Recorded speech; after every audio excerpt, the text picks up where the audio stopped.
In Acts 17, Paul walks through the shopping area of the city of Athens on his way up to the Acropolis. Now, along the way, the streets are lined with various statues of various gods. One of these statues was scripted or scribed with the words, "To the unknown God." And Paul used that statue as a starting off point for his discussion with the Athenians about the resurrection. Each one of those statues had at least three characteristics which were exactly the same. All were dumb, they couldn't speak, they were all man-made, and they don't exist today.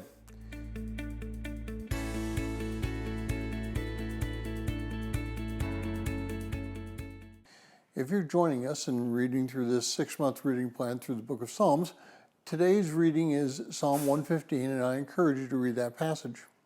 Well, Psalm 115 verses 4 through 8 says this: "Their idols are silver and gold. They are the work of man's hands.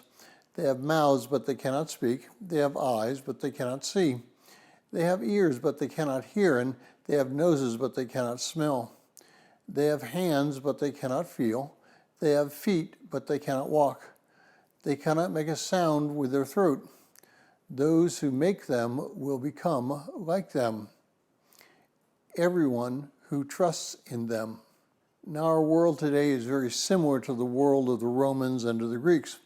False gods surround us, and these gods may be in the form of economic prosperity, military might, technological prowess, or any of the other things which are man-made. No matter what happens, each one of those will eventually cease to exist.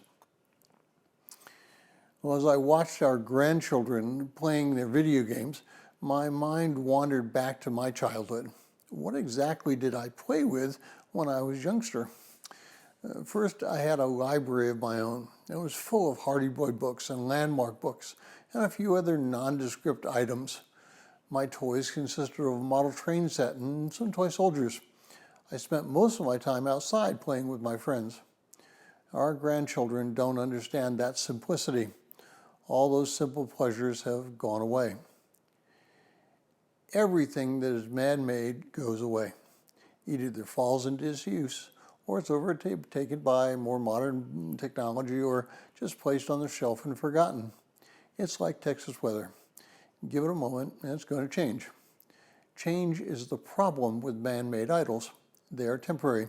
They provide no comfort, and they're easily replaced. Now, our relationship with God is completely different. This relationship is eternal, and whether or not you recognize that it is that way, it's irrelevant. We need to understand that the only lasting thing in our life is our relationship with God. Paul writes in 1 Corinthians 13:13 that only faith, hope, and love always remain, but the greatest of these is love. It is the love of God that maintains our walk with Him. Because He loves us, He continually is interacting in our lives.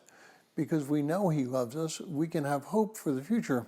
And because we can have hope for the future, we know God is consistent.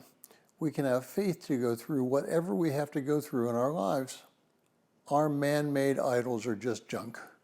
We need to fall on our knees and recognize God's magnificence.